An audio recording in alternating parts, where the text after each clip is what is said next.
Hello friends, आप सभी के अपने यूट्यूब चैनल बेसिक ज्ञान अड्डा में बहुत बहुत स्वागत है। आज हम आपके लिए सामान्य विज्ञान का 200 महत्वपूर्ण प्रश्न का पार्ट 1 लेकर आए हैं, जिसमें 200 प्रश्नों को हम लोग दो वीडियो में कवर करेंगे। फर्स्ट पार्ट में हम लोग 100 क्वेश्चन और सेकंड पार्ट में 100 क्वेश्चन करेंगे। वीडियो को अच्छे से कंप्लीट देखें, क्योंकि क्वेश्चन इन्हीं में से घुमा फिरा के पूछे जाते हैं। एक और बात फ्रेंड्स, अगर आप इस चैनल पर न्यू व्यूवर हैं तो चैनल को जरूर सब्सक्राइब कर लें और साथ ही बेल आइकन ऑन कर लें, जिससे जब भी मैं स्टडी वीडियो अपलोड करूँ आपके मोबाइल नोटिफिकेशन मिल जाए। तो चलिए स्टार्ट करते हैं और आगे समझते हैं। हम लोग का पहला क्वेश्चन है, शरीर का सबसे बड़ा अंग कौन सा होता है? त्वचा शरीर का सबसे बड़ा अंग होता है फ्रेंड्स, ठीक है। चलिए आगे देखते हैं, कोशिका की खोज किसने की थी? किसने की थी? रॉबर्ट हुक ने कोशिका की खोज की थी फ्रेंड्स, ठीक है। चलिए नेक्स्ट देखते हैं, कोशिका सिद्धांत का प्रतिपादन किसने दिया था? किसने दिया था? स्लाइडेंग और स्वान ने दिया था, ठीक है फ्रेंड्स। चलिए नेक्स्ट देखते हैं, मनुष्य के शरीर की सबसे बड़ी कोशिका कौन सी होती है फ्रेंड्स? कौन सी होती है? तंत्रिका कोशिका होती है फ्रेंड्स, ठीक है। चलिए आगे देखते हैं, जीव विज्ञान का पिता तथा जंतु विज्ञान का जनक किसे बोलते हैं? किसे बोलते हैं? अरस्तु को बोलते हैं, ठीक है। चलिए नेक्स्ट देखते हैं, वनस्पति विज्ञान का जनक किसे माना जाता है? थियोफ्रेट्स को, ठीक है ना। थियोफ्रेट्स को माना जाता है वनस्पति विज्ञान का जनक। चिकित्सा विज्ञान का जनक किसे माना जाता है, ये भी बता दीजिए। हिप्पोक्रेट्स बोलते हैं चिकित्सा विज्ञान का जनक को, ठीक है। चलिए आगे देखते हैं, जीव विज्ञान शब्द का सबसे पहले प्रयोग किसने किया था? किसने किया था? लेमार्क ने किया था और ट्रेवी रेंस ने किया था, ठीक है ना। चलिए आगे देखते हैं, क्रोमोजोम का नामांकन किसने किया था? किसने किया था? वर्ल्डेयर ने किया था फ्रेंड्स, ठीक है। चलिए आगे देखते हैं, आत्महत्या की थैली किसे कहते हैं? किसे कहते हैं? लाइसोसोम को आत्महत्या की थैली बोलते हैं, ठीक है। लाइसोसोम की खोज किसने की थी? डी डुबे ने लाइसोसोम की खोज की थी, ठीक है। चलिए नेक्स्ट देखते हैं, आरएनए का मुख्य कार्य क्या होता है? क्या होता है? प्रोटीन का संश्लेषण करना होता है, ठीक है। चलिए नेक्स्ट देखते हैं, डीएनए का डबल हेलिक्स मॉडल कब और किसने दिया था? किसने दिया था? वाटसन और क्रिक ने दिया था। कब दिया था? 1953 में दिया था फ्रेंड्स, ठीक है। चलिए आगे देखते हैं, क्रोमोसोम अर्थात गुणसूत्र किसका बना होता है? किसका बना होता है? डीएनए एवं प्रोटीन का बना होता है फ्रेंड्स, ठीक है। चलिए आगे देखते हैं, मनुष्य में क्रोमोसोम के कितने जोड़े पाए जाते हैं? कितने जोड़े पाए जाते हैं? 23 जोड़े पाए जाते हैं, या इसे हम बोल सकते हैं 46 क्रोमोसोम, ठीक है। चलिए आगे देखते हैं, मानव त्वचा की ऊपरी परत क्या कहलाती है? क्या कहलाती है? एपिडर्मिस कहलाती है फ्रेंड्स, ठीक है। चलिए आगे देखते हैं, कोशिका का पावर हाउस किसे कहा जाता है? किसे कहा जाता है? माइटोकॉन्ड्रिया को कोशिका का पावर हाउस बोलते हैं, ठीक है। चलिए नेक्स्ट देखते हैं, कोशिका का ईंधन किसे कहा जाता है? किसे कहा जाता है? कार्बोहाइड्रेट को बोलते हैं कोशिका का ईंधन, जिसे हम ग्लूकोज भी बोल सकते हैं, ठीक है। चलिए आगे आगे देखते हैं, प्रोटीन संश्लेषण की क्रिया कहाँ पर होती है? कहाँ पर होती है? राइबोसोम में होती है फ्रेंड्स, ठीक है। चलिए नेक्स्ट देखते हैं, केंद्रक की खोज किसने की थी? किसने की थी? रॉबर्ट ब्राउन ने की थी फ्रेंड्स, ठीक है। चलिए नेक्स्ट देखते हैं, ऊतकों का अध्ययन क्या कहलाता है? क्या कहलाता है? हिस्टोलॉजी कहलाता है ऊतकों का अध्ययन, ठीक है। चलिए आगे देखते हैं, मनुष्य के वैज्ञानिक नाम क्या है? क्या है मनुष्य का वैज्ञानिक नाम? होमो सेपियंस मनुष्य का वैज्ञानिक नाम होता है, ठीक है। चलिए आगे देखते हैं, शरीर में भोजन का पाचन कहाँ से आरंभ होता है? कहाँ से होता है? मुंह से होता है फ्रेंड्स, ठीक है। चलिए नेक्स्ट देखते हैं, पचे भोजन का अवशोषण कौन करता है? कहाँ करता है? छोटी आंतें पचे भोजन का अवशोषण होता है फ्रेंड्स, ठीक है। चलिए नेक्स्ट देखते हैं, लार में मुख्य रूप में पाया जाने वाला एंजाइम कौन सा होता है? कौन सा होता है? टाइलिन होता है फ्रेंड्स, ठीक है। चलिए नेक्स्ट देख लेते हैं, मनुष्य में प्रतिदिन कितना लार स्रावित होता है? कितना होता है? 1.5 लीटर लार लगभग मनुष्य का स्रावित होता है प्रतिदिन, ठीक है। चलिए नेक्स्ट देख लेते हैं, लार का पीएच मान कितना होता है? कितना होता है? 6.5 होता है लार का पीएच मान, जो कि अम्लीय होता है, ठीक है। आगे देखते हैं, वसा को पचाने में कौन सहायक होता है? कौन होता है? लाइपेज होता है फ्रेंड्स, ठीक है। वसा को पचाने में कौन सहायक होता है? लाइपेज, ठीक ना। आगे देखते हैं, कौन प्रोटीन को पाचन एवं अमीनो अम्ल में बदलता है? कौन करता है? ट्रिप्सिन करता है, ठीक है फ्रेंड्स। चलिए आगे देखते हैं, कौन शर्करा को ग्लूकोज में बदलता है? कौन करता है? माल्टोज बदलता है शर्करा को ग्लूकोज में, ठीक है। आगे देखते हैं, मनुष्य के मल में किस अम्ल के कारण दुर्गंध आता है? किस दुर्गंध आता है? किस कारण आता है फ्रेंड्स? इंडोल तथा अस्केटोल नामक अमीनो अम्ल के कारण दुर्गंध आता है फ्रेंड्स, ठीक है। आगे देखते हैं, दूध को फाड़ने या थक्का बनाने का कार्य कौन करता है? रेनिन करता है, ठीक है। नेक्स्ट देख लेते हैं, पित्त का निर्माण कहाँ होता है? कहाँ होता है? यकृत में होता है। यकृत को ही फ्रेंड्स हम लोग लीवर भी बोलते हैं, ठीक है। आगे देखते हैं, मानव शरीर की सबसे बड़ी ग्रंथि कौन सी होती है? यकृत होती है फ्रेंड्स, ठीक है। आगे देखते हैं, मानव शरीर की दूसरी सबसे बड़ी ग्रंथि कौन सी होती है? अग्नाशय, जिसे हम पेनक्रियाज भी बोलते हैं, ठीक ना। आगे देखते हैं, इंसुलिन की खोज किसने की थी? किसने की थी? वेटिंग ने की थी और वेस्ट ने की थी। कब की थी? 1921 में की थी, ठीक ना। आगे देखते हैं, रुधिर में शर्करा की मात्रा को नियंत्रित कौन करता है? इंसुलिन करता है, ठीक है। चलिए नेक्स्ट देखते हैं, मृत आरबीसी को किसके द्वारा नष्ट किया जाता है? किसके द्वारा नष्ट किया जाता है? यकृत के द्वारा, ठीक है। आरबीसी को ही हम लोग क्या बोलते हैं? रेड ब्लड सेल बोलते हैं, ठीक है। रेड ब्लड सेल बोलते हैं, ठीक ना। चलिए नेक्स्ट देख लेते हैं, शरीर के अंदर रक्त को ले जाने से कौन रोकता है? कौन रोकता है? हिपेरिन रोकता है, ठीक ना। शरीर के अंदर रक्त को जमने से कौन रोकता है? हिपेरिन रोकता है फ्रेंड्स, ठीक है। चलिए नेक्स्ट देख लेते हैं। शरीर को ऊर्जा किस विटामिन के द्वारा मिलता है?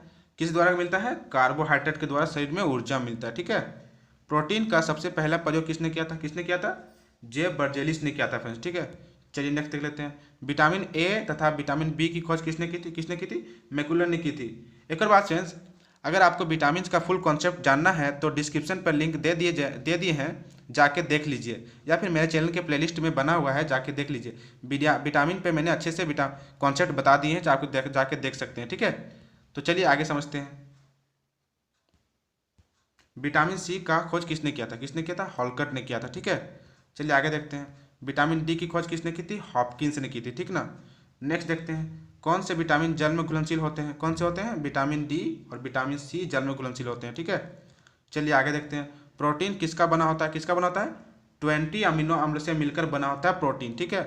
आगे देखते हैं। बच्चों में क्वाशियोकर तथा मरासमस की बीमारी किस विटामिन के कारण होता है?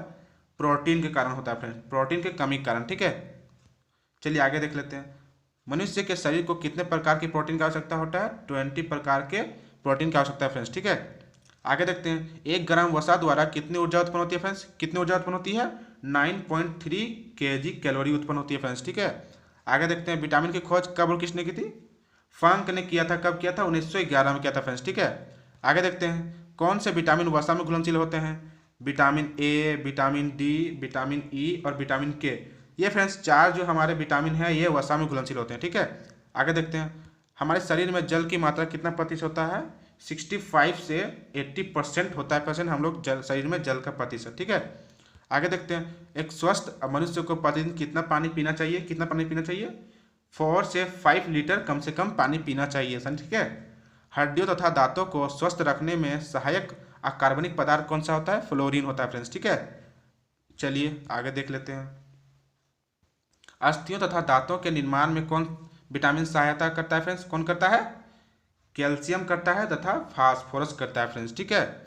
चलिए आगे देख लेते हैं। रक्त में हीमोग्लोबिन बनाने में कौन सहायता करता है फ्रेंड्स? लोहा करता है रक्त को हीमोग्लोबिन बनाने में, ठीक है। आगे देखते हैं। लोहा की कमी से होने वाला रोग कौन सा होता है? विटामिन कौन सा होता है फ्रेंड्स? एनीमिया रोग होता है फ्रेंड्स, ठीक है, जिसे हम लोग बोल सकते हैं अरक्ता, ठीक है। चलिए नेक्स्ट देख लेते हैं। विटामिन बी की कमी से होने वाला रोग कौन सा है फ्रेंड्स? बेरी रोग होता है, ठीक है, विटामिन बी की कमी से। विटामिन बी का रासायनिक नाम क्या है फ्रेंड्स? थायमीन है, ठीक है। आगे देखते हैं। विटामिन बी किन खाद्य पदार्थों से प्राप्त होता है? खमीर, मांस, अंडा, ये सबसे क्या फ्रेंड्स हमें विटामिन बी प्राप्त होता है। आगे देखते हैं। आयोडीन की कमी से होने वाला रोग कौन सा है? ग्वाइटर, जिसे हम घेंघा रोगी बोलते हैं फ्रेंड्स, ठीक है। चलिए नेक्स्ट देख लेते हैं। विटामिन ए का रासायनिक नाम क्या है? बता दीजिए। क्या है? रेटिनॉल है विटामिन ए का रासायनिक नाम, ठीक ना। विटामिन ए किन खाद्य पदार्थ से प्राप्त होता है? किन खाद्य पदार्थ से प्राप्त होता है? अंडा से होता है, गाजर से होता है, दूध से होता है, ठीक है। गाजर जो है फ्रेंड्स यहाँ पर विटामिन ए का सबसे अच्छा और सबसे उत्तम स्रोत होता है फ्रेंड्स, ठीक है। चलिए आगे देखते हैं। विटामिन ए की कमी से होने वाला रोग कौन सा बता दीजिए? रतौंधी।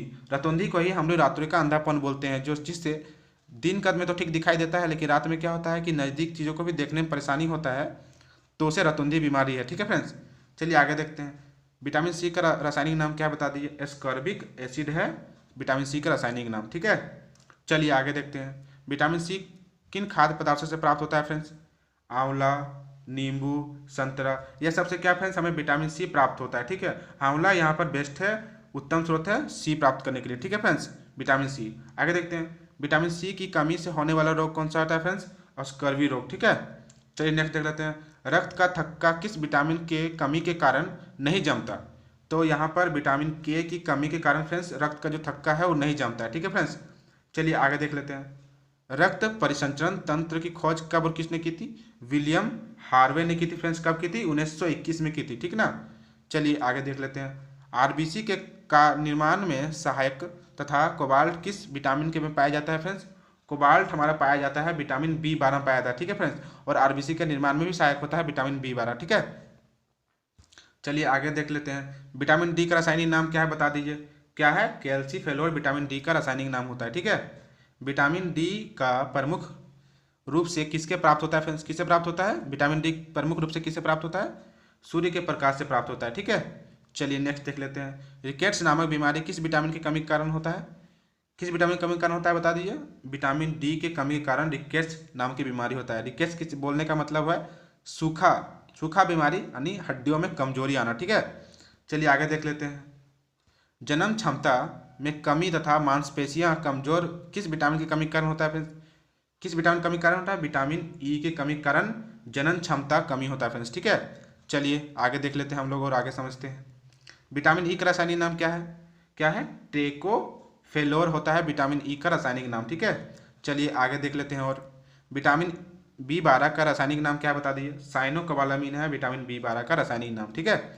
चलिए आगे देखते हैं। मनुष्य के हृदय की सामान्य धड़कन गति कितनी होती है फ्रेंड्स? कितनी होती है? 72 बार प्रति मिनट, ठीक है। हम लोग का जो हृदय होता है फ्रेंड्स कितना बार धड़कता है एक मिनट में? 72 बार धड़कता है, ठीक है। चलिए आगे देखते हैं। एक स्वस्थ मनुष्य का श्वसन दर कितना होता है फ्रेंड्स? 16 से 12 बार प्रति मिनट होता है फ्रेंड्स, ठीक है। चलिए नेक्स्ट देख लेते हैं। मनुष्य एक दिन में कितना बार सांस लेता है फ्रेंड्स? कितना बार लेता है? 2200 बार, जिसे हम लोग बोल सकते हैं 2200 केजी वायु लेता है, ठीक है। चलो आगे देखते हैं। माफ कीजिएगा 1600 केजी वायु सांस लेता है फ्रेंड्स, ठीक है। चलिए आगे देख लेते हैं। लाल रक्त कणों का जीवन काल कितना होता है फ्रेंड्स? कितना होता है? 20 से 120 दिन होता है फ्रेंड्स हम लोग का आरबीसी का जीवन काल। आरबीसी कहने का मतलब रेड ब्लड सेल, समझ रहे हो ना। चलिए आगे देख लेते हैं। लाल रक्त कणिकाओं का निर्माण कहाँ पर होता है फ्रेंड्स? कहाँ पर होता है? अस्थि मज्जा में होता है, ठीक है ना। चलिए नेक्स्ट देख लेते हैं। श्वेत रक्त कणिकाओं का निर्माण कहाँ पर होता है फ्रेंड्स? कहाँ पर होता है? अस्थि मज्जा में होता है, लिम्फ नोड में होता है, यकृत में होता है, या पलीहा में होता है फ्रेंड्स, ठीक है। चलिए नेक्स्ट देख लेते हैं। श्वेत रक्त कणिकाओं का जीवन काल कितना दिन होता है? 2 से 4 दिन होता है फ्रेंड्स, ठीक है। श्वेत रक्त कणिकाओं कहने का मतलब व्हाइट ब्लड सेल, WBC, ठीक है। चलिए आगे देखते हैं। श्वेत रक्त कणिकाओं का मुख्य कार्य क्या होता है? क्या होता है? शरीर को रोगों के संक्रमण से बचाना, ठीक है। चलिए नेक्स्ट देख लेते हैं। लाल रक्त कणिकाओं आरबीसी का मुख्य कार्य क्या होता है? शरीर की हर कोशिकाओं में ऑक्सीजन पहुंचाना, ठीक ना। चलिए नेक्स्ट देख लेते हैं। मानव शरीर में सामान्यतः रक्त दाब कितना होता है फ्रेंड्स? कितना होता है? 120 से 80, 80 से 120 होता है फ्रेंड्स हम लोग का सामान्य रक्त दाब, ठीक है, ब्लड प्रेशर।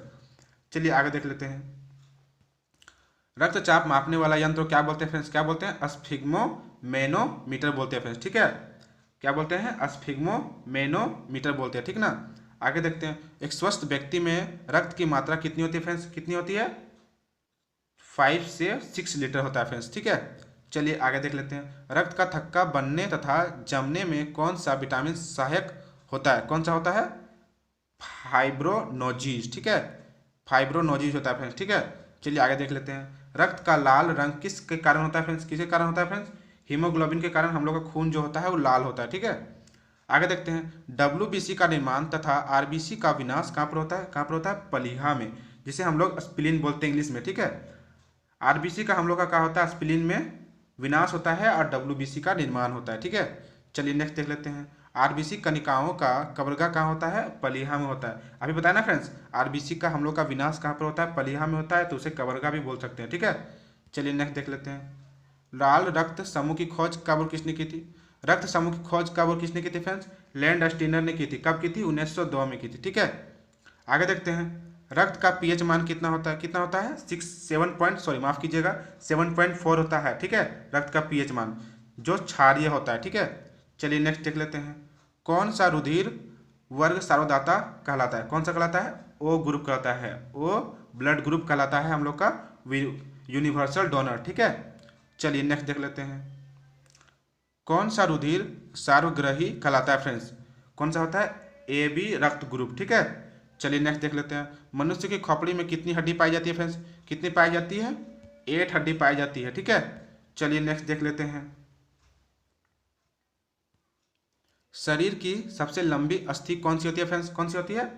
फीमर की बोलते हैं फ्रेंड्स, जो कि फीमर कहाँ पर होता है? जांग में होता है फ्रेंड्स, ठीक है, जिसे हम लोग उरु अस्थि भी बोलते हैं, ठीक ना। चलिए आगे देख लेते हैं। शरीर की सबसे छोटी हड्डी कौन सी होती है फ्रेंड्स? कौन सी होती है? स्टेप्स होती है, जिसको हम लोग कान के पास होता है फ्रेंड्स, ठीक है, वो सबसे छोटी हड्डी होती है, ठीक है। चलिए आगे देख लेते हैं। शरीर में सबसे मजबूत हड्डी कौन सी होती है फ्रेंड्स? कौन सी होती है? जबड़ा होती है, ठीक है, ये सबसे मजबूत होती है शरीर का, ठीक है फ्रेंड्स। तो यहाँ पर हम लोग का 100 क्वेश्चन कंप्लीट हुआ। वीडियो अच्छा लगा तो लाइक कीजिएगा और कमेंट करके बताइएगा वीडियो कैसा लगा। अगर आप इस चैनल पे न्यू हैं तो सब्सक्राइब कर लीजिएगा और साथ ही बेल आइकन ऑन कर लीजिएगा। तो मिलते हैं नेक्स्ट वीडियो में, तब तक के लिए बाय बाय, जय हिंद।